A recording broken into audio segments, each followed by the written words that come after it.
on keeping her? I'm sure a lot of you have heard of the Suzuki Music Education Program, but I don't know if any of you have ever heard of the man behind that program. What's your name? Which is Shinichi Suzuki.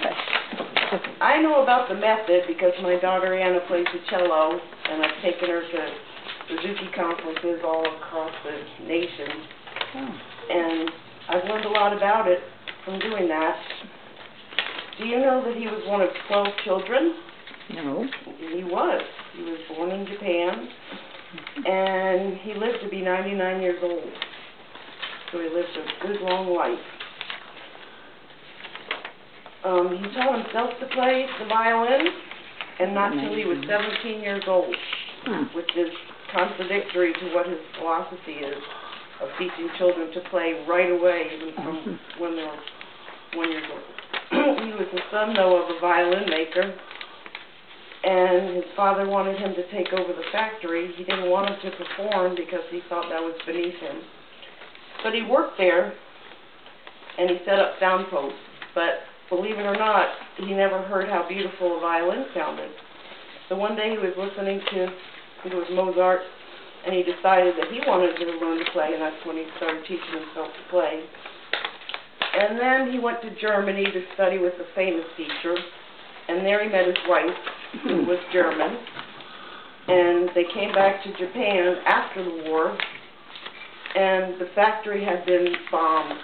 The factory was no longer, his family was penniless, so he started giving music lessons, and at that time they started a school together, and he believed, and this was in the book he wrote, Nurtured by Love, quote, "Teaching music is not my main purpose. I want to make good citizens, noble human beings. If a child hears fine music from the day of his birth and learns to play himself, he develops sensitivity, discipline, and endurance. He gets a beautiful heart."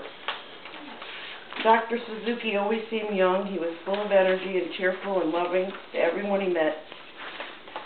He believed, and I quote again, "All children can learn to their full potential."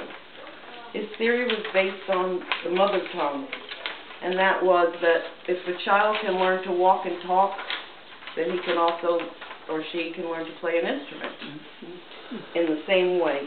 Like listening to language, you learn by listening, and he had that philosophy towards music, where he believed that if you could hear it from a young age, then you could learn to play it. And he believed musical ability was not inborn talent, but an ability which can be developed. He called this talent education and applied it to his method he taught all around the world. Together with his wife of over 70 years, they went everywhere together. And according to the Suzuki Association of America website, it said if she couldn't go with him, he couldn't teach or lecture. They were like so close that they were inseparable, which is not what you see today, pretty much. And there's a statue of Suzuki in Japan. This is it. And they celebrate his 100th birthday, even though he only lived to 99, they celebrate it as 100. There's a picture of him playing himself. There's a picture of him teaching a young child to play when he was much younger. The program's been around for over 50 years.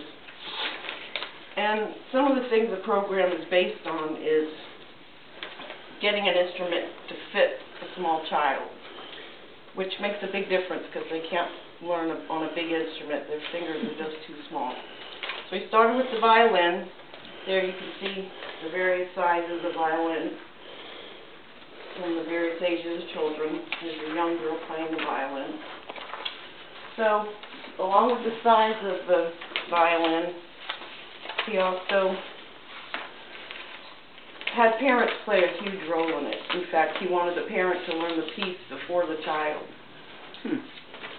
And he wanted it to be a loving environment with the whole family included. And he also taught pieces right away. As other teachers teach you scales and the notes, he immediately started teaching pieces, many of which he wrote by himself. And as you heard Twinkle, Twinkle, Little Star, that was based on a Mozart song. It was a variation in C major. Mm-hmm. And as you heard on there, there's different levels of musicians, but they always play together. Some play the very basic Twinkle Twinkle, and some are playing much harder variations of Twinkle Twinkle. You can go and listen to those if you want to. There's some from YouTube. And so they perform regularly.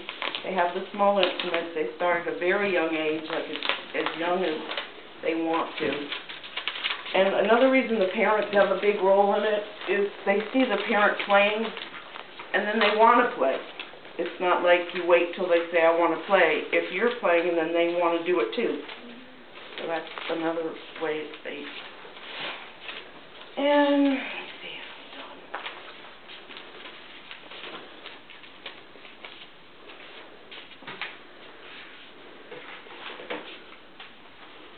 I guess that's it. Oh, I want to show you pictures of children playing around the world. There's a huge concert where he has conventions all over the country. Whereabouts is There's that? a very small child playing the piano. Also, he started with the violin, but then he moved to cello. See how teeny this cello is?